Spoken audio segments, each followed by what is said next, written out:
aonde a presença do Eterno é anunciado sobre os nossos corações. Amém, meu irmão? Amados, eu estou alegre, estou feliz por estar mais um ano com você, amém? Mais um ano com você, e hoje, de uma forma especial, podendo ver e ouvir a Bruna. Vai arrancar os dedos não, tá, Bruna? Um prazer te conhecer, Bruna. Acho que eu não te vi ainda não, né? Em 2016 eu não te vi, então estou vendo em 2017, né? Que maravilha! Estou sentindo que essa é a neta querida, é isso? É a neta querida, né? É aquela netinha que quando chega em casa, agora não, ela já está grande, né? Vovó me dá R$2, né? Ela era assim? Ainda pede ainda, né? Maravilhoso, amém, feliz amor. É porque casa de vó é assim, né? Tem que ter uma placa, né? Casa de vó, é a casa dos R$2, né? Vó sempre dá um tal dos R$2, né? Depois que cresce um pouquinho, aí vai aumentando, né, Bruno? 2 é pouco, 5 já não dá, 10 começa a conversar, né? 15 já está quase bom, né? E aí você ora mais um pouco, quem sabe Deus abençoa, aí já vai para 20, 30, olha que mistério, né? Aleluia. Deus abençoe os irmãos nessa noite linda, aonde a presença do Eterno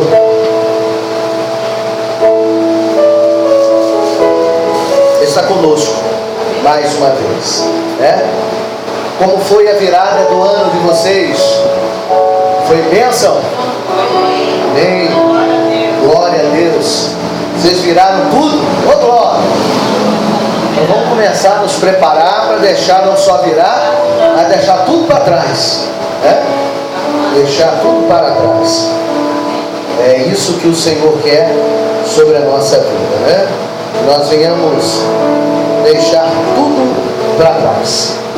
E é isso que a gente vai estar preparando a igreja do Senhor para vivermos este momento em breve, né? Eu vou terminar a ministração e aí eu vou falar sobre esse momento muito especial da parte de Deus. Amém, meus irmãos? Eu gostaria que você pudesse abrir a sua Bíblia ainda nesse texto que estamos falando, em Efésios capítulo 6.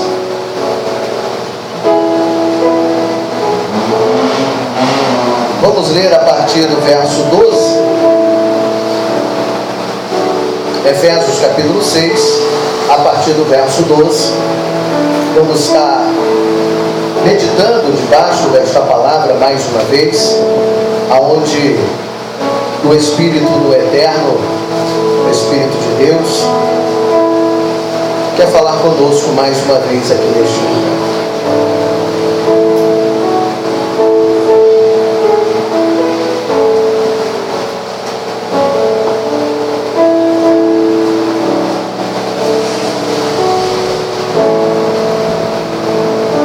Quem achou, diga amém.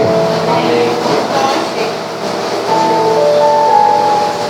Efésios capítulo 6, a partir do verso 12. Nós já estamos lendo, falando sobre esse assunto, e vamos dar continuidade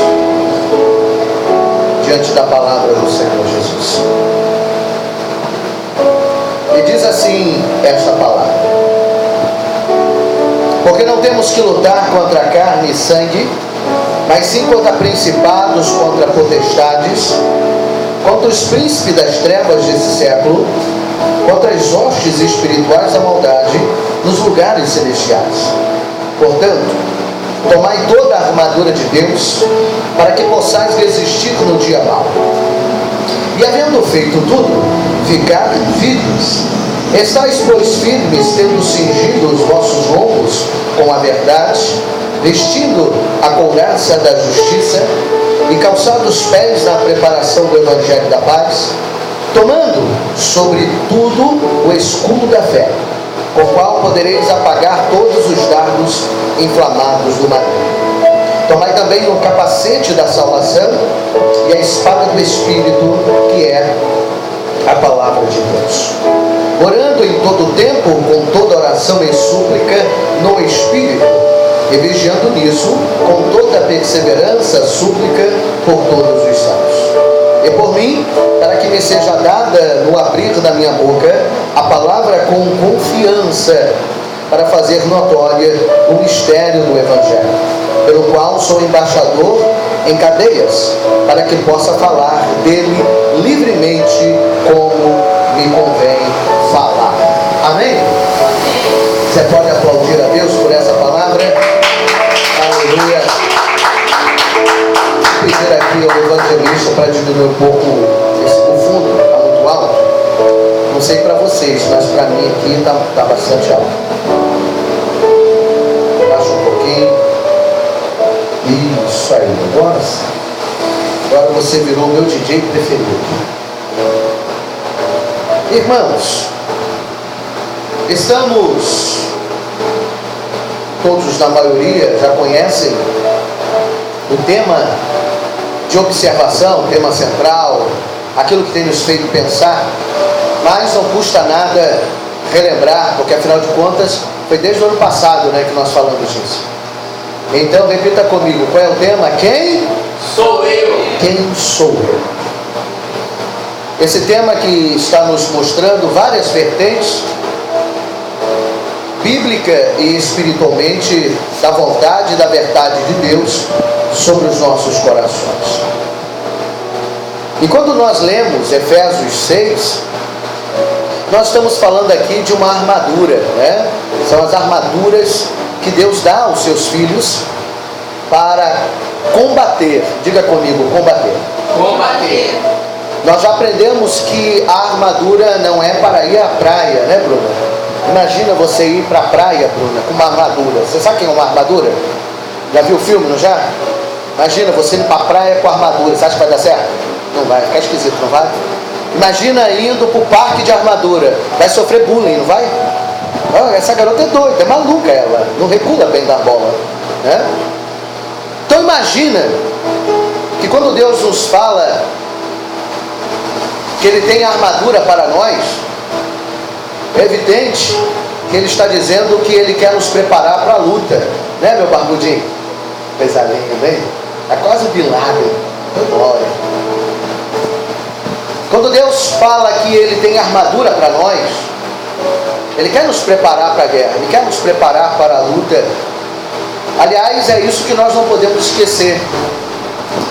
O maior e melhor princípio da vida com Deus é justamente aprender a usar, Cris, essas armaduras. Aliás, o princípio espiritual da vida de um servo de Deus, pelo incrível que pareça, né? Porque às vezes nós temos uma ideia errada, Fabiano, porque imaginamos que a vida com Deus é uma vida de muita glória, né? De muita alegria, né? Imaginamos, vamos viver com Deus, então aí vamos diante daquele momento, né? Só vitória! Eita, meu Deus do céu! Pena que isso não é verdade. Né, PC? Eu acho que é por isso que tem alguma gente, sabe, Bruno? Muitas meninas que desistem do Evangelho, sabia? Porque elas acham que é só love. Não é só love, é só luta, né? É guerra. É viver o desânimo, mas continuar animado. Diga comigo, eu vou viver o desânimo, mas continuar animado. Amém? Amém. Eu acho que esse é o maior segredo em 2017, né? É você olhar para o desânimo e dizer, você sabe que eu estou animado? Não sei como é que você vai fazer isso, mas você tem que fazer, né? Quem sabe esse vai ser seu maior desafio em 2017. É olhar para tudo aquilo que te deixou desanimado em 2016, mas olhar para 2017 e dizer, sabe que eu estou animado no meio do meu desânimo? Sabe que eu estou com esperança no meio do desânimo? Né? E é por isso que o apóstolo Paulo, ele disse o quê? Poxa, foi muito boa a minha vida, eu sempre tive carros do ano, comprei as melhores casas, nunca passei fome, né? Tive as melhores roupas de marca, sem marca, né? O apóstolo Paulo, ele era muito feliz, porque ele era riquíssimo, né? Então ele tinha tudo, então ele não reclamava de nada, né? Ele nunca passou fome. Será? O apóstolo Paulo, na verdade, ele sabia exatamente a diferença, porque ele antes... Agora eu vou contar um segredo para vocês aqui. Acho que esse é o segredo que muita gente não consegue aguentar. Tem gente que quando aceita Jesus, tinha que aprender primeiro... Eu acho que o primeiro texto para o novo convertido, Bruna, sabe qual tinha que ser? Tinha que ser o texto de Filipenses 3. Lê todo o capítulo. Eu vou te dizer já por que eu estou dizendo isso. Porque o apóstolo Paulo, quando ele se encontra com Deus no caminho de Damasco, e Deus chama a atenção, puxa a orelha dele, deixa ele ceguinho, e só depois de alguns dias Deus retorna a ele a visão. Naquele período, o apóstolo Paulo era um homem muito rico. Diga comigo, muito rico. Muito rico. Mas quando ele aceita Jesus, diga comigo, mas quando ele aceita Jesus, é só prova. Pensa num cara, Bruna, que era rico pra caramba. Aí quando ele aceitou Jesus, Bruna, sabe o que aconteceu com ele? Meu Deus, que barulho é esse? Aí todo mundo pensa, quando ele aceitou Jesus, é que ele ficou rico mesmo, né? Não, aí é que ele ficou entendendo o que é passar necessidade. Porque primeiro, ele fica cego. Que prova, hein? Todo mundo achando, vou aceitar Jesus. Vou ficar rico pra caramba. Primeira coisa que ele fica é logo cego. Fica logo sem enxergar. Diz todo mundo, alguns dizem que ele caiu do cavalo. A Bíblia não diz que ele caiu do cavalo. Diz que ele caiu com o rosto em terra. Então, quando ele conhece Jesus, a primeira coisa que acontece com ele, ele leva logo um tombo, né? Já se rala todo. E ele tem que aprender a dar glória, né? Ô glória! Dá aquela topada, assim que você aceita Jesus, vai acostumando. Entendeu, Lourdes? Dá aquela topada, você diz o quê? Ô glória! Né? Não pode xingar. Tem que dar glória, né, Bruna? Tem que dar glória. Apóstolo Paulo começa a vida dele verdadeiramente de cristão, batendo a cara no chão. Meu Deus, eu acho que esse evangelho ninguém prega por aí não, né? Tá difícil pregar esse tipo de evangelho. O evangelho que está pregando por aí é aquele evangelho, aceita Jesus hoje e fica rico amanhã. Não sei onde está escrito isso, mas tudo bem. O apóstolo Paulo era um homem que tinha muito dinheiro, não lhe faltava nada, sabe, Fabiano? Mas para descobrir os mistérios e o poder de Deus, a primeira coisa que Deus quer dar a mim e a você é uma coisa, sabe o quê? Consciência de quem nós somos. E sabe como é que a gente descobre a consciência de quem nós somos? É quando a gente começa a ficar dependente de Deus. E para ficar dependente de Deus, não pode ficar dependente do dinheiro, né? Então a primeira coisa que Deus dá é logo uma provinha para você ficar esperto. Ele permite a prova. Para quê? Para que você dependa dele, né? Isso não é ruim, isso é bom, porque é a sua primeira prova de fogo. Então o apóstolo Paulo, quando ele se encontra com Jesus no caminho de Damasco, a primeira coisa que ele começa a ver é a realidade do Evangelho. E a realidade do Evangelho não são coisas terrenas, mas sim coisas espirituais. Quem está disposto a viver coisas espirituais aqui? Aliás, eu estou decidido nesse ano de 2017 a fazer você andar comigo nas coisas espirituais. Você vai ter que aprender a subir nas asas do anjo, amém? Porque não dá mais para caminhar com as nossas pernas, irmãos. As nossas pernas não nos levam no lugar que eu quero chegar. Diga comigo assim, as minhas pernas não me levam ao lugar que eu quero chegar. Quem sabe esse foi um dos erros nossos de 2016? É achar que as nossas pernas, ou seja, as nossas forças, vão nos fazer chegar a algum lugar. Sinceramente, vamos chegar a um lugar que é possível. Mas o possível não me interessa. Eu quero o lugar do impossível. Quem quer o lugar do impossível? Porque o lugar do impossível que é bom. O lugar do impossível é que nós queremos. O lugar do impossível é o que nós necessitamos. Porque o possível qualquer um faz, né? Até um barbudo faz, né? Não? É possível. Então um barbudo faz. Sem barba faz, com cabelo, sem cabelo. Todo mundo faz. A minha sogra diz que quando o negócio é muito fácil, até criança faz, né? Então possível todo mundo faz. Mas quando nós precisamos de algo e não conseguimos, é porque é possível ou porque é impossível? É porque é impossível.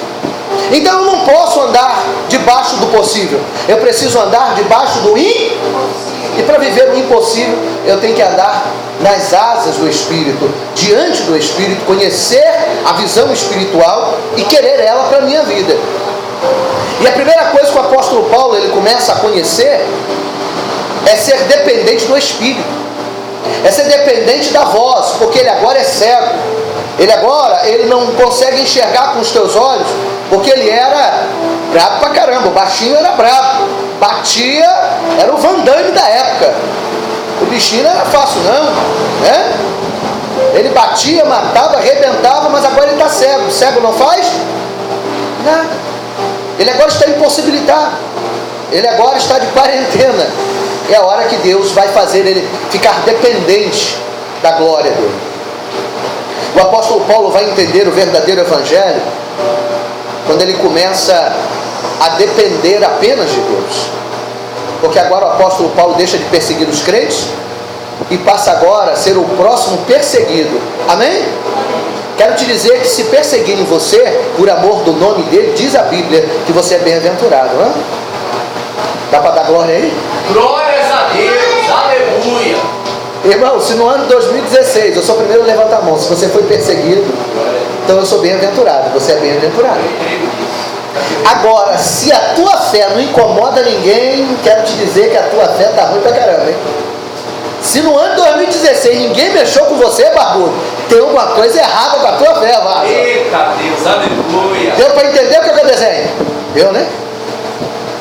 Porque a nossa fé incomoda. A nossa fé tem que fazer as pessoas, infelizmente, as pessoas ficarem com um pouquinho de raiva de nós. É porque eles não entendem, eles não têm a visão espiritual. E o que Deus quer é nos preparar para esse tipo de guerra.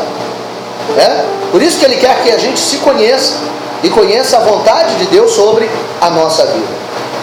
E aí nós estávamos falando sobre um ponto, né? Sobre o ponto do discípulo, né? Já que já estamos caminhando por tantos outros nomes, mas todos eles a gente já bateu bastante nessa tecla. Então nós estamos aprendendo a ser discípulo, e aprender a ser discípulo é conhecer Filipenses 13, é conhecer esse texto. Vamos lá, Osmar, lê para mim aí Filipenses 13, desde o capítulo, desde o versículo 1 aí. Abre aí para mim aí. 13. Não, mas vai do 4, o 13 já é a parte boa da história, né? Todo posso naquele que me fortalece, né? Mas vamos lá, abre aí Filipenses 4 e lê aí, desde o verso 1. Vamos lá. Filipenses 4. Portanto, meus amados e saudosos irmãos, minha alegria e coroa estáis assim firmes no Senhor amado. Rogo a Evódia e rogo a Sintique que sinto mesmo no Senhor. E peço também a ti, meu leal companheiro de julgo, que ajudes essas mulheres que trabalham comigo no Evangelho e congremente com os outros cooperadores, cujos nomes estão no livro da vida. Versos 4. Regozijai-vos sempre no Senhor. Outra vez digo, regozijai-vos. Seja a vossa moderação conhecida de todos os homens. Perto está o Senhor. Não andeis ansiosos por coisa alguma, mas em tudo, pela oração e pela súplica, com ações de graças, sejam as vossas petições conhecidas diante de Deus, e a paz de Deus, que excede todo entendimento, guardará os vossos corações e as vossas mentes em Cristo Jesus. Quanto ao mais, irmãos, tudo que é verdadeiro, tudo que é honesto, tudo que é justo, tudo que é puro, tudo que é amável, tudo que é de boa fama, se há alguma virtude e se algum louvor nisso, pensai: o que aprendeste e recebeste e ouvistes de mim e em mim vistes, isto fazei, e o Deus de paz será convosco. Muito me regozijo no Senhor, pois finalmente renovaste o vosso cuidado a meu favor. Já tinhas cuidados antes, mas nos faltava oportunidade para mostrar. Não digo isto por causa da necessidade, pois já aprendi a contentar-me em toda e qualquer situação. Sei passar necessidade e também sei ter abundância. Em toda maneira e em todas as coisas aprendi, tanto a ter fartura como a ter fome, tanto a ter abundância como a padecer necessidade. Posso todas as coisas naquele que me fortalece. Amém, meu irmão? Você pode aplaudir a Deus?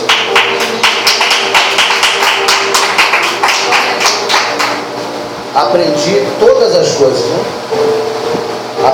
Aprendeu a suportar todas as coisas. Acho que esse é o maior ensinamento que o apóstolo Paulo ele deixa para nós. Aprender a suportar, aprender a conviver.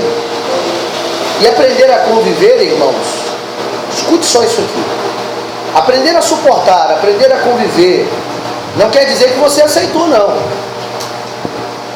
Que é bem diferente. É aprender a conviver. Isso não quer dizer que você não vai lutar para mudar. O problema é que nós não aprendemos a conviver. E quando não aprendemos a conviver, não conseguimos ter uma saída no meio da crise. Por quê? Porque a crise nos arranca do chão. A tristeza, as angústias, os problemas nos tira do foco. Esse é o problema. Quando a gente aprende a conviver, quando a gente aprende a lidar, isso não quer dizer que a gente vai se conformar, que é diferente. Deus não chamou ninguém para ser conformado.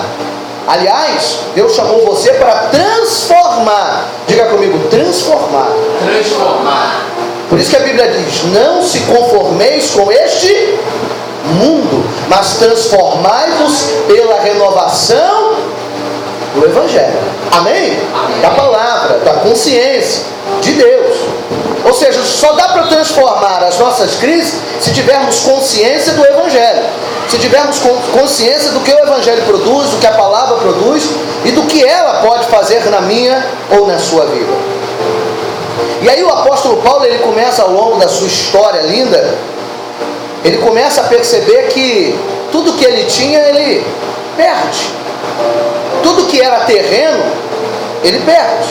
Ou seja, ele deixa de ser um homem de posse, deixa de ser um homem de confiança da sua época, porque ele recebia cartas de autonomia para fazer o que ele quisesse, e agora ele estava agindo somente com aquele que é o grande eu sou. Agora a carta que o apóstolo Paulo, a única carta que ele tem é essa que ele escreve para o Senhor Jesus, e uma delas é essa que nós acabamos de ler aqui, que ele escreve aos Efésios. O apóstolo Paulo, ele tinha autoridade terrena. Diga comigo, o apóstolo Paulo, um dia teve autoridade terrena. Mas essa autoridade nunca foi e nunca será maior do que a autoridade espiritual. Amém? Então agora o apóstolo Paulo, ele começa a entender o que é ter autoridade espiritual, que é muito maior do que ter autoridade terrena, né? A autoridade terrena hoje você tem, amanhã você não tem.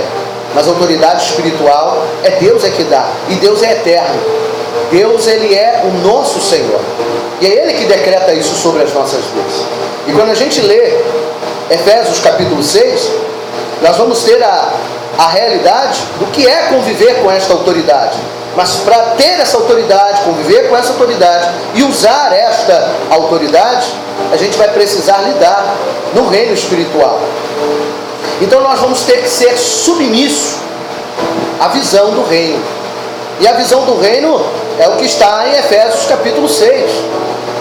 Nós estamos nos preparando para vivermos um momento muito especial aqui nessa igreja. Alguns já ouviram, outros não, que é o momento de quebra de maldições, né? Outros ainda vão ouvir, a gente vai falar daqui a pouco. Mas para a gente entender como vai funcionar, primeiro nós precisamos ter a certeza que temos autoridade espiritual para isso. E quem vai nos dar essa autoridade não são homens. Quem vai nos dar essa autoridade é o Espírito Santo de Deus. E aí quando a gente olha Efésios capítulo 6, nós vamos aprendendo que, primeiro, a nossa luta não é contra carne e sangue, mas sim contra principados, potestades, príncipe destas trevas, hostes espirituais da maldade nos lugares celestiais.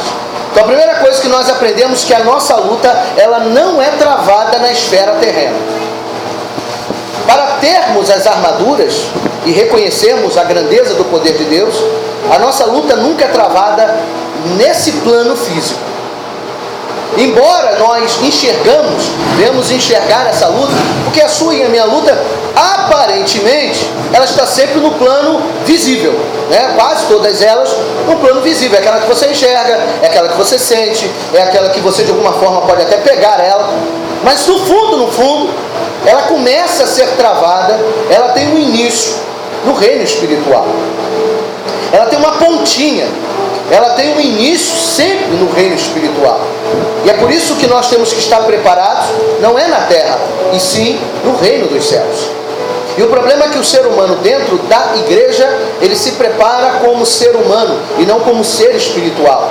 E aí ele quer colocar a sua força, e a sua força não resulta, a sua força enfraquece, porque a sua força é de homem, a sua força é humana. E a força humana quase sempre, e eu posso dizer que sempre, se perde no meio da luta, porque se cansa, perde o vigor, perde o alcance, e aí a gente acaba fazendo o que todo mundo às vezes já ouviu alguém fazer: eu não aguento mais, eu desisto, eu paro, essa luta está muito grande para mim. Mas por que essa luta está muito grande para mim? Você já ouviu alguém dizer isso para você em algum dia? Isso para mim não dizer quantas vezes, quem sabe você até já não disse isso, Mas por que a gente diz isso? Por que a gente diz que a luta está muito grande para mim? É simples a resposta. Isso não é uma crítica, é uma realidade. A gente sempre vai dizer que a luta está muito grande para a gente, porque a luta a gente pega para a nossa carne, para o nosso eu humano. A gente tem muitas vezes dificuldade de colocar ela no campo espiritual. Mas por quê? Porque nós não sabemos fazer isso, ou porque não temos habilidade para fazer isso, ou porque não fomos ensinados a fazer isso, não fomos exercitados a fazer isso. E aí nós pegamos a prova, a angústia, a luta, e transportamos ela para a nossa vida, única e exclusivamente. Mas a nossa luta não é nossa. A Bíblia diz que Deus um dia disse: esta peleja não terás que pelejar, porque esta peleja não é sua, mas é minha, diz o Senhor. Se nós aprendermos a colocar as nossas lutas no Senhor, para o Senhor, as nossas lutas deixarão de ser nossas, e o Senhor vai pelejar por mim, o Senhor vai pelejar por você. E no reino do Espírito, as coisas que você está cansado, você deixará de ser cansado ou ficar cansado, porque já não é mais sua, passa a ser do Senhor. Agora, claro, isso é um exercício espiritual que a igreja precisa aprender a fazer. Nós precisamos buscar a Deus com essa verdade, com essa intensidade, com essa motivação. Caso contrário, vamos ser seres aparentemente espirituais, mas que agem de forma carnal. Você já parou para pensar nisso? Às vezes somos seres aparentemente espirituais, Cris, mas, Fabiano, agimos como carnais. E aí parece estranho, sabe? Parece estranho, PC. Porque a gente vem para a igreja e a gente ora, a gente clama, a gente até dá um glória a Deus, aleluia.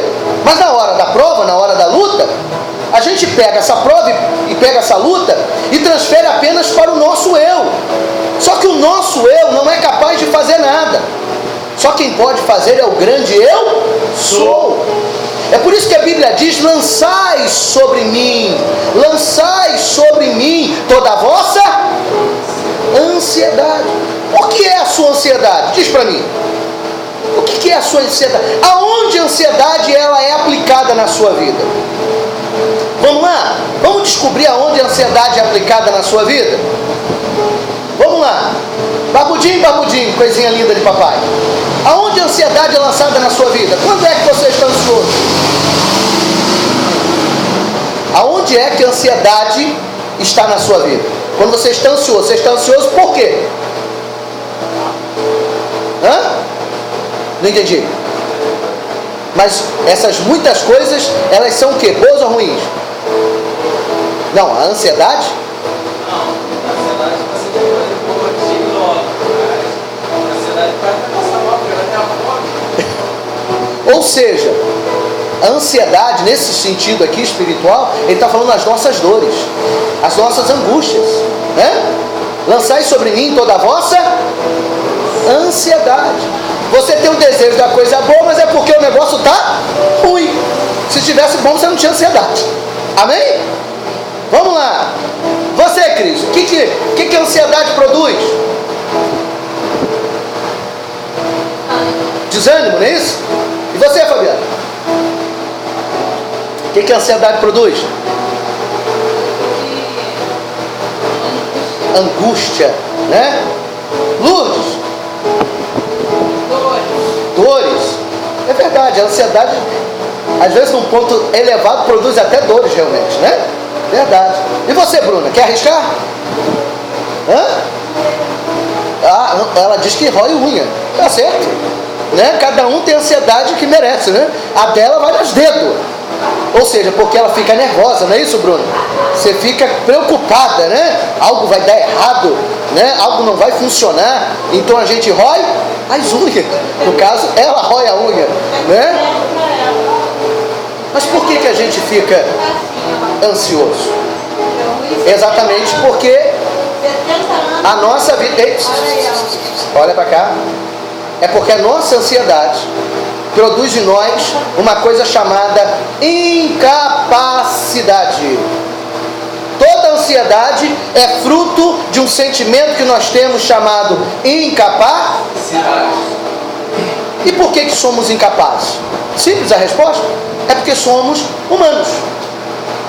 Às vezes a gente olha para a palavra incapacidade e pensa, pô, eu sou ruim pra caramba, né?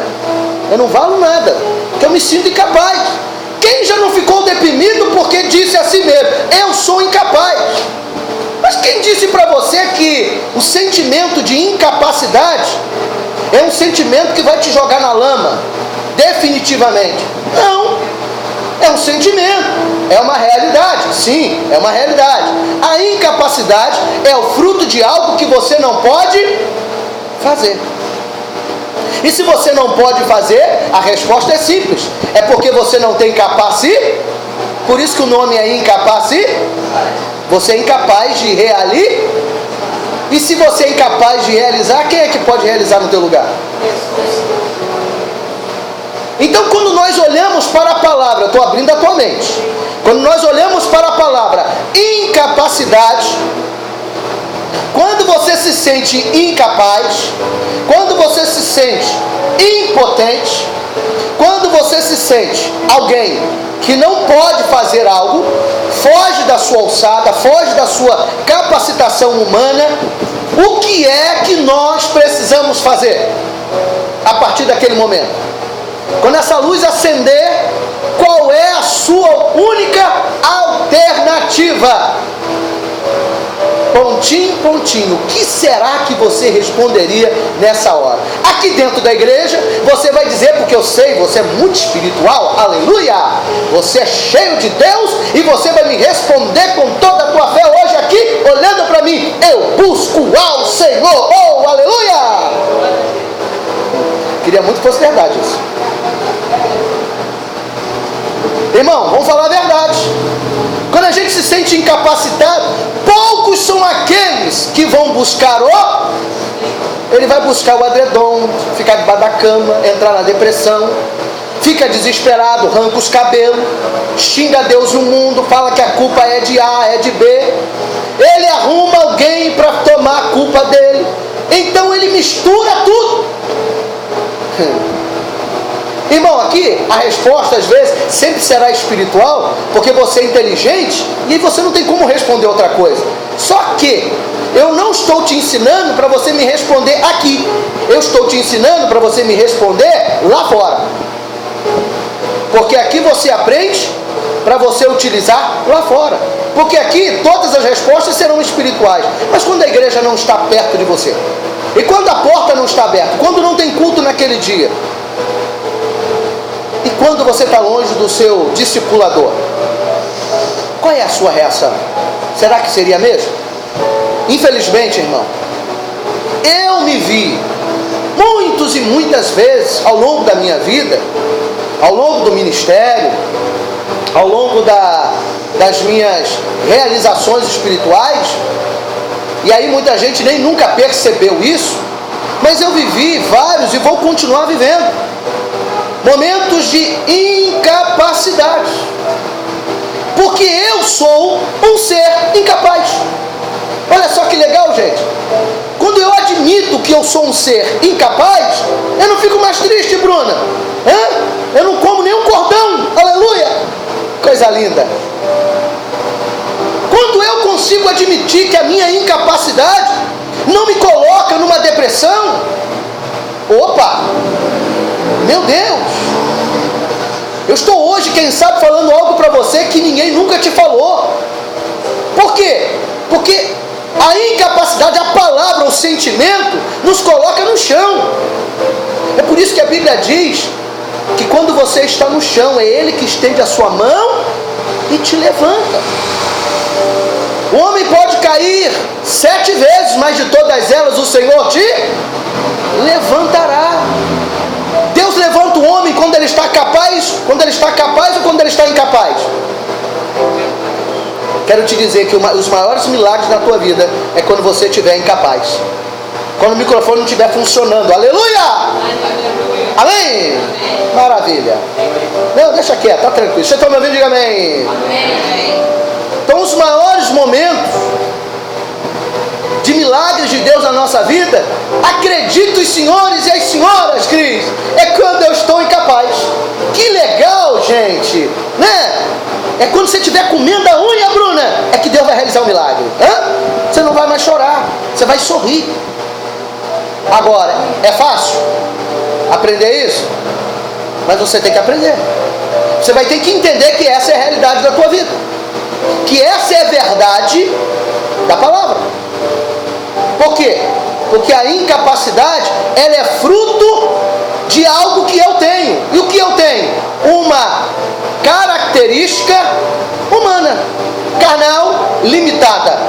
Mas quando eu me revisto das armaduras de Deus, eu passo a ter uma força sobrenatural.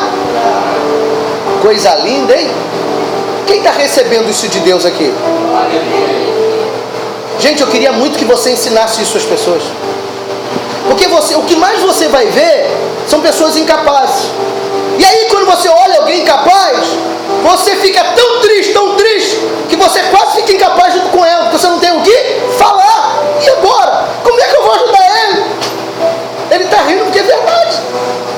Porque a gente olha para essa pessoa e diz assim, aí ele começa a contar a história triste, né? Aí você chega cheio de gás para ajudar essa pessoa. Não, olha rapaz, eu conheço um Deus, que é poderoso, maravilhoso, é grandioso, é oso, é tudo maravilha. É mesmo, irmão? Pode contar teu problema que eu vou orar por você. Aí ele começa a contar o problema. Aí você vem com gás danado. Aí você começa a ouvir o problema, seu gás vai diminuindo. Porque você começa a perceber que a bomba é grande, que a chapa do cabra está quente. Aí você fala, e agora? O que eu vou falar para ele? Rapaz, o cara está ruim demais. A cabrinha está ruim demais. Aí no final, você está chorando com ele. Mas não é chorando cheio de unção, não. É porque tu está arrasado, porque não tem o que falar para ele. Que quando você olha para a vida do cara, você não consegue dar uma palavra, porque você acaba se achando incapaz junto com ele. Só que a sua incapacidade é de dar uma palavra para ele, é de ajudar ele espiritualmente. Por quê? Porque nós olhamos para a incapacidade e não conseguimos trabalhar ela como fonte do milagre de Deus. Todas as vezes que você viveu o milagre, foi na hora da sua incapacidade. Meu Deus. Olha, eu disse para você que eu vivi no ministério nesse ano 2016, mas não foi pouca não, foi muita. Muitos momentos de incapacidade. Mas apóstolo, isso é feio, apóstolo é incapaz. Eu sou. Ou você acha que eu era o quê? Eu sou incapaz, meu irmão. E o problema todo é que tem gente que não consegue se ver incapaz. O coro está cantando na casa de Noca, a chapa está quente, mas está apanhando até dizer chega. Mas não consegue entender que aquele é o processo da sua incapacidade para Deus te capacitar para vencer. Aleluia. A minha incapacidade, ela precisa ser reconhecida. Diga comigo, eu preciso reconhecer a minha incapacidade.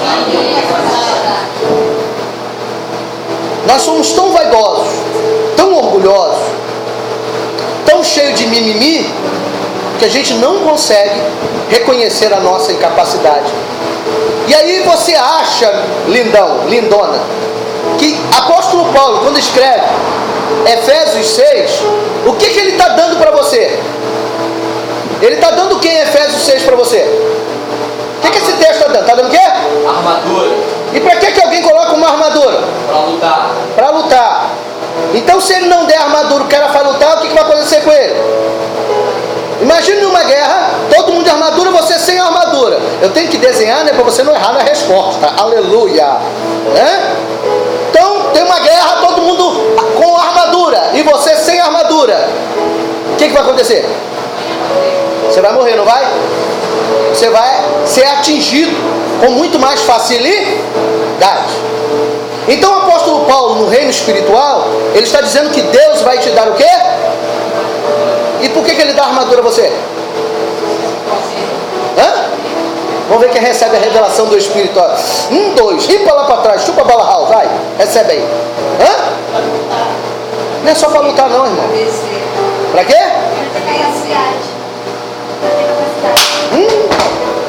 Aí, que maravilha! Tá vendo como é que a Bruna tá ligada?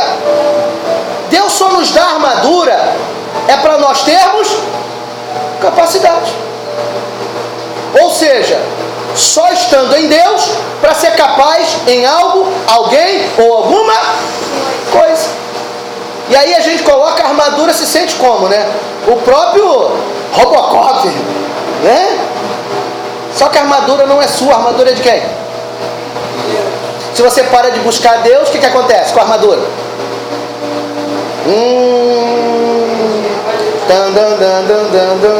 Né? Já reparou que no meio da luta você toma uma chapuletada no pé da orelha? Já reparou que você está lutando, tá lá, uma guerra, né? A luta, mistério, aí você dá uma escorregadinha e de repente você toma um tapa no pé da orelha. Deus, por que isso? Aí Deus sabe não? É porque você largou as armaduras que eu lhe dei. Às vezes no meio da luta nós perdemos a única coisa que nos torna capaz, que é o que? As armaduras. Gente, eu estou tentando ensinar aqui de uma forma espiritual e didática o porquê que nós ganhamos muito, mas perdemos muito também. Nós ganhamos muito porque as armaduras estão em nós, mas perdemos muito quando permitimos que as armaduras fujam de... Porque as armaduras, elas são feitas de ouro? Não. Feitas de cobre? Já sei, de aço? Não. Aço cirúrgico? Não. Não. É feita de fibra de carbono? Não. Também não. As armaduras de Deus é feita de quê? Feita de quê? De quê? Não. Pergunta que sabe, ninguém nunca te fez essa pergunta, né? E agora você pensou. Mas é para isso mesmo, para você pensar. As armaduras de Deus são feitas de coisas do Espírito. Amém? Ou eu estou errado? Não. Então as armaduras de Deus, quando nós colocamos ela, ninguém está vendo, mas eu creio que você está com as armaduras hoje aqui, amém? Tem gente que está com capacetão, amém? Está com escudão, aleluia! Está com sandalhão, amém? Está com espadão, amém? Vai até para onde? Exatamente. Lá que vai ter que ir. Irmão, nós somos atingidos quando deixamos de estar usando as... E aí, quando que nós deixamos de usar as armaduras, já que elas são espirituais? Vamos pensar? Vamos pensar? Coisa linda de papai. é quando nós enfraquecemos diante de Deus. Adianta vir só para a igreja? Não. Adianta sentar no culto? Na cadeira no culto? O problema é que a Bíblia acabou de nos dizer, e aí eu vou ler para você, ó. Portanto, tomai toda a armadura de Deus, para que possais resistir no dia, e havendo feito tudo, pode relaxar, não é isso? É isso que está escrito aí, não? O que está escrito aí? Ficar firme. Ficar onde? Firme. Então depois que você coloca a armadura, o que tem que fazer, Bruno? Ficar firme? Não dá para relaxar, não? Ficar tranquilo, tá? Relax, não dá não? Sombra, água fresca, não dá. Então depois que a chapa esquenta, que você bota a armadura, você tem que ficar o quê?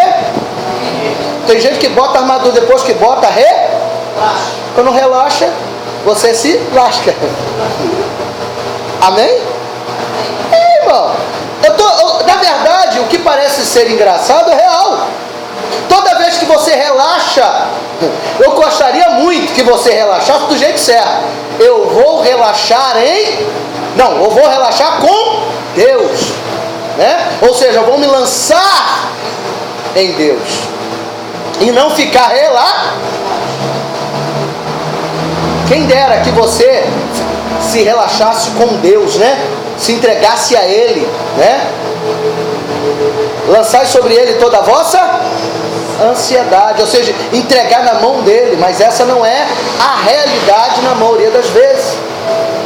O problema é que depois que a gente coloca essas armaduras, as armaduras nós já entendemos que ela não é feita nem de cobre, nem de ouro, nem de aço, nem de ferro. Ela é feita de quê?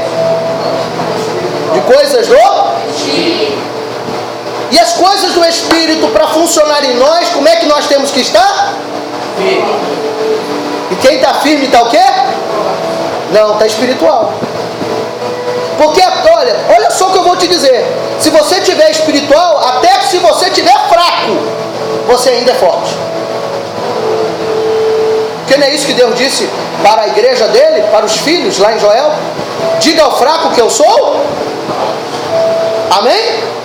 Então até no seu momento de fraqueza, mas se você é espiritual, você continua, porque a força não está em você, está nas armaduras que Deus colocou em você.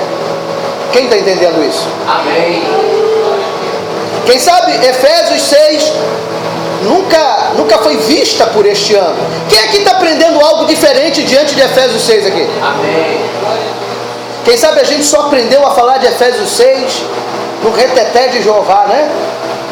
Maravilha, é forte.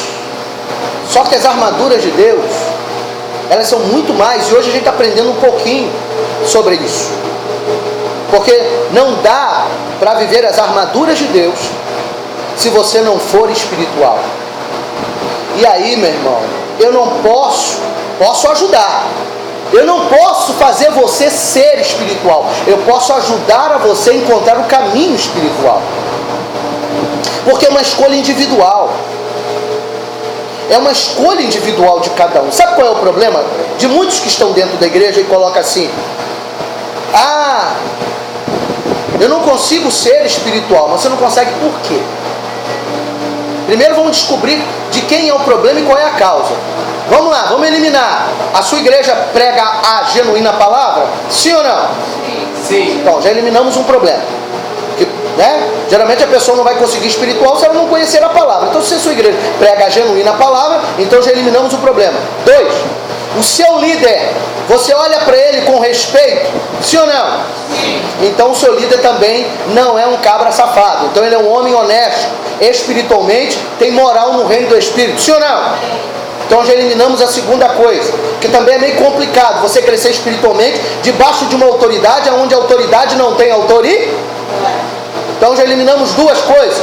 Terceiro, a sua igreja vive em função do reino? Sim ou não? Sim. Então já eliminamos a terceira coisa, porque uma igreja, para estabelecer pessoas espirituais, ela precisa viver os preceitos do reino. E o que é o preceito do reino? É viver um evangelho não de mentira, mas de verdade. É ensinar isso que está sendo ensinado para você, que ninguém vai sair daqui rico de dinheiro, mas vai sair daqui rico da graça e do conhecimento de Deus, e isso seja espalhado para toda a criatura, e ensinar a todos que entrem por estas portas, ou seja, nessas cadeiras, que a melhor palavra na vida de um ser humano é esta: arrependei-vos, para que a salvação encontre a sua alma. Amém? Então já eliminamos mais um problema. Então agora vamos para a última. E você? Quem é no meio dessa igreja?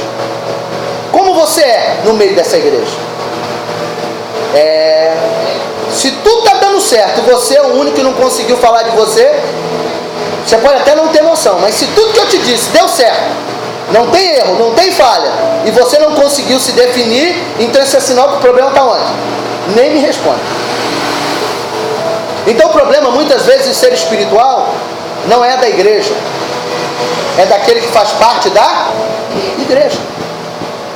Então se você não buscar ser, não quiser ser, e não almejar ser, e não trabalhar para ser, esquece, porque você nunca vai ser o que você nunca procurou ser. Porque você não está aqui. Quer ver uma coisa que eu não gosto, e eu nunca ouvi o Osmar falar, e eu acho que ele nunca falou, e se falou, ele a partir de hoje também não vai falar. E se você um dia falou, você não vai falar mais. Ah, fulano está ali, ele veio em culto terça, quinta, domingo, ele nunca aceita Jesus, mas ele está sempre lá. Ela adora ouvir, ele está até glória. E aí a gente, com muito carinho, né? A gente vai falar dele, para A, para B e para C, a gente diz o seguinte: ah, fulano é amante do evangelho, né? Fulano, né, ele está sempre conosco, ele é amante da palavra. Deixa eu dizer uma coisa para você: Deus por acaso é adúltero? Deus por acaso vai levar pecado para o céu? Deus vai levar a amante ou a noiva? A noiva. Então a amante vai ficar de fora. Então quando a gente olha para alguém que ainda não se decidiu no reino do Espírito, jamais devemos usar o termo amante, porque você, sem perceber, está literalmente profetizando que ele vai para onde? O inferno. Por quê? Ser amante, o que é ser amante? É usar, é ter o que o outro está lhe dando, mas você não pertence de fato, de direito, à circunstância. Está dando para entender? O que é que eu explico, gente? Quer que eu explique como é que funciona o negócio de amante? Não, né? Todo mundo sabe, não sabe? Amém. Amante é dono de alguma coisa? Amante pode usufruir de alguma coisa? Ele até tem algumas participações. Ele chega aqui no culto, até recebe um milagre, amém? Mas ele não é dono de as maiores e melhores bênçãos, e a grande promessa o amante não pode receber, porque ele não é de direito. Deu para entender? Então ninguém é amante da palavra, e se for amante da palavra, eu te garanto que vai para o inferno, porque Deus não vai levar amante, Deus vai levar a noiva. Em momento nenhum na Bíblia Deus diz que eu levarei as minhas amantes. Eu vou levar a minha noiva. Quem entendeu isso, diga amém. Amém. Eu estou errado ou estou certo? Vou fazer igual aquele. Estou errado ou estou certo, né? Porque essas vezes são coisas que a gente fala e sem perceber estamos errando. A gente pode até dizer, olha, a pessoa admira a palavra, conhece a verdade, mas infelizmente essa verdade ainda não o liberta. Aproveita e já fala: meu filho, eu sei que você ama a palavra, você gosta da palavra, mas a palavra diz o seguinte: conhecereis a verdade vos... Quer ser liberto hoje, não? Amém? Amém? Amém. Aproveita e já dá umazinha já de leve, amém? Amém. Porque não dá, irmão, para querer usar do evangelho, né? Não dá para querer ficar superficial. Dá para alguém usar armadura pela metade? Não vai dar certo. Uma que vai ficar esquisito, e duas que vai estar errado. Não importa qual é a metade que você usa, mas tudo que é pela metade não funciona, amém? Porque Deus, quando dá, Ele dá por inteiro, amém, meu irmão? Então esta é a verdade que o Senhor está aqui plantando em nosso coração, plantando em nossa alma. Então quando ele diz o seguinte: tomai toda a armadura de Deus para que possais resistir no dia mau, e havendo feito tudo, ficar firmes, ele está dizendo para mim e para você que as armaduras só vão permanecer se você ficar firme, se você permanecer também. Então vamos pensar da seguinte forma: quem quer viver a glória? Quem quer viver a unção? Quem quer viver o milagre? Quem quer viver as maravilhas? Então só tem uma palavrinha para você: você tem que permanecer firme. Quando você dá uma escorregada, pisa fora da faixa, né? A chapa esquenta para o seu lado. Eu ia falar outra coisa aqui, mas deixa quieto. Não adianta. Toda vez que você escorrega, você sofre o dano da queda. Diga comigo: toda vez que eu escorrego, eu vou sofrer o dano da queda. Porque todo escorrego, ou seja, quando você leva um escorregão e cai no chão, dói ou não dói? Uns rala mais, outros rala menos, mas no resultado você sempre sofre alguma coisa.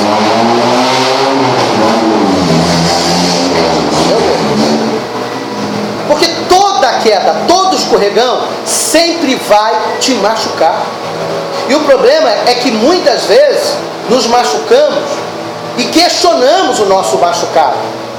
Por quê? Aí Deus fala: por que tu escorregou, rapaz? Deus! Não, não é Deus não. Tu fugiu, tu escorregou, tu se perdeu. A pequena falha que você teve gerou uma queda. E gerando a queda você se machuca. É por isso que nós temos que permanecer firmes, constantes e abundantes no Senhor. A Bíblia sempre vai nos falar de uma constante. Irmão, quando foi que você viu um grande homem de Deus errar na Bíblia? Quando foi? Vamos lá, pede revelação aí. Quando foi que você viu um personagem na Bíblia, né, errar? E aí que ele escorregou, vacilou. O que aconteceu com ele? Foi punido. Deu certo ou deu errado? Deu errado. Mas ele não era homem de Deus? Ele não era filho do Deus Altíssimo? Ele não era cheio da unção? Então pessoas cheias da unção, filho do Deus Altíssimo, filho de crente, neto de crente, tudo crente, a família toda é uma crentaiada danada, ainda assim pode se lascar? Pode. Meu Deus. Abraão, pai da fé, ele se lascou? E Moisés, cara que libertou mais de 3 milhões de judeus, se lascou? E Davi era o cara, esse cara não, esse cara, também? Quando foi que eles se lascaram? Quando foi que eles se arrebentaram? Foi quando eles fugiram ou permitiram ficar fora da firmeza em Deus. Irmão, não tem jeito. Eu quero que você bote uma coisa na sua cabeça: errou, se lascou. Escorregou, caiu. Deus até te levanta, Deus até te ergue, mas não bota uma coisinha linda na sua cabeça. Não pague para ver, porque toda vez que você paga, você vai ver. Não tem um homem na Bíblia que tenha caído se não foi por um erro seu, por um vacilo seu, ou por alguma circunstância que a sua história proporcionou. Não tem, irmão. Não tem. Quando Deus chamou a sua atenção, chamou a atenção porque em algum momento ele não ficou firme. Aí você pensou um personagem aí. Eu vou revelar para você. Exatamente. Alguém falou o nome? Já viu como é que o Espírito Santo revela? Eu vou dizer uma coisa para você. Jó, ele não pecou no sentido da sua própria vida. Mas eu vou falar na campanha que nós vamos iniciar. Não vou falar agora não. Você vai descobrir algo de Jó que eu vou falar. Não vou estragar agora não. Jó, na sua visão, na nossa visão, primeiro, Jó foi um homem, vou só dar uma questãozinha, que ele oferecia sacrifício pelos seus filhos, porque se os seus filhos o quê? Pecasse, né? Por que você acha que Jó oferecia sacrifício antecipado? É só parar para pensar. Hã? Meu Deus! E aí, encontrei ou não encontrei? Irmão, a história de Jó ela é linda. Aliás, não vou falar isso aqui, vou falar no dia. Deixa pro dia. Não estou dizendo que Jó não teve aprovação de Deus, tanto que Deus, o próprio Deus disse que era um homem temente a Ele, fiel. Mas por causa disso ele não tinha falhas? Claro que tinha. Ele tinha falhas. E Deus agora trata as falhas dele através desse processo. Bom, não vou falar, deixa que no dia eu falo. Por quê? Porque nós vamos perceber que a nossa vida, ela é um aprendizado. E todo ser humano, ele, uns mais, outros menos, mas todos sempre falham. É por isso que sobre a nossa vida habita a graça. E é no meio da graça que Cristo se estabelece. Amém? Amém. Que se fosse pela lei, tu estava lascado. Eu já estava com a pedra na mão para tacar no quengo, rapaz. Já tinha botado você na fogueira santa. E não era da Igreja Universal. Graças ao bom Pai, que a nossa vida, o Senhor tem colocado a graça dele sobre nós. Amém? Então entenda, você só precisa aprender que a sua falha precisa te ensinar para que você não fale de novo. Para isso, nós temos que permanecer firmes, para que a graça de Deus continue nos abençoando na batalha, na peleja. Exemplo, Moisés teve o seu momento. Moisés não entrou na terra prometida, mas Moisés viu ou não viu Deus? Entrou ou não entrou na terra prometida? Entrou, só que ele entrou de outro jeito. Irmão, eu não quero saber de que jeito eu vou entrar na terra prometida. Se eu vou entrar assim, assado, eu quero entrar, amém? E Deus conhecia o coração de Moisés. Deus sabia que tinha que levar ele na hora certa, no tempo certo. Porque Moisés chegou a dizer que aquele povo ruim pra caramba, chegou a dizer: Senhor, risque o meu nome do livro da vida, se o Senhor não perdoar. Tá doido, irmão, que eu vou fazer isso? Nada. Vocês fiquem morrendo aí que eu vou falar isso pra Deus. Nada, sou doido, irmão. Sou não. Depois eu vou falar sobre isso. Ele amava tanto o povo, eu estava doido naquele dia. Mas Deus viu, Deus deve ter dito assim: pelo amor a mim mesmo, vou tirar ele dessa prova, porque ele está ficando doido. Meu servo temente, eu amo tanto, por causa de uns atribulados, vou jogar ele no inferno? Vou nada. Ele não pensou na consequência. Você pediria para arriscar seu nome do livro da vida por causa dos atribulados? Eu não, irmão, vai me desculpar. Que isso, apóstolo? Que isso? Ei, meu irmão, a salvação é individual. Se tu é ruim, trate de se consertar, porque eu quero garantir a minha salvação. Eu vou perder minha salvação por causa de 3 milhões de atribulados? Vou nada. Será que você vai perder a sua salvação por causa de meia dúzia na tua família? Será que você vai perder a sua salvação por causa de meia dúzia no teu trabalho? Amar, pregar e ensinar é uma coisa. Perder a salvação por causa deles, ó, neca de catibiriba. Você é velho pra caramba. É ruim, meu irmão. Porque tem muita gente que está perdendo a sua salvação por causa dos outros. E um dia eu vou falar sobre isso. Só estou deixando essa dica para você. Tem muita mãe, tem muito pai, tem muitas famílias perdendo a salvação por causa de um que não quer nada com Jesus. Fica a dica. Irmão, eu não perco minha salvação por causa de ninguém.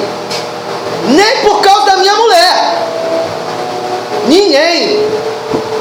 Vou ajudar, vou ensinar, vou tratar, vou trabalhar, mas perder minha salvação?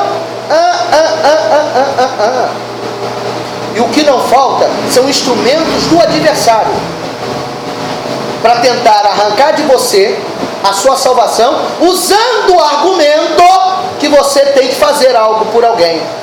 Quando eu faço algo por alguém e afeta a minha salvação, tem alguma coisa errada, irmão. Ou eu estou errado? Se é para salvar, tem que salvar quantos? É os dois, né não? Salva um e perde o outro. A Bíblia diz o quê? Do que adianta o homem ganhar o mundo inteiro e perder a sua própria? Então é a Bíblia que está me dizendo isso. Então não adianta eu evangelizar pra caramba e depois eu ir pro inferno, me lascar. Tô nada, irmão. Primeiro eu tenho que garantir a minha salvação. Quem entendeu isso, diga amém. Amém. É por isso que eu tenho que permanecer Sim. sempre ajudando, colaborando, mas nunca perdendo o foco. E o foco é permanecer firme para que o meu nome continue escrito e confirmado no livro da... E juntos passamos pelos portões celestiais cantando o hino da... E se você crê nisso, diga amém. Amém. E acabou.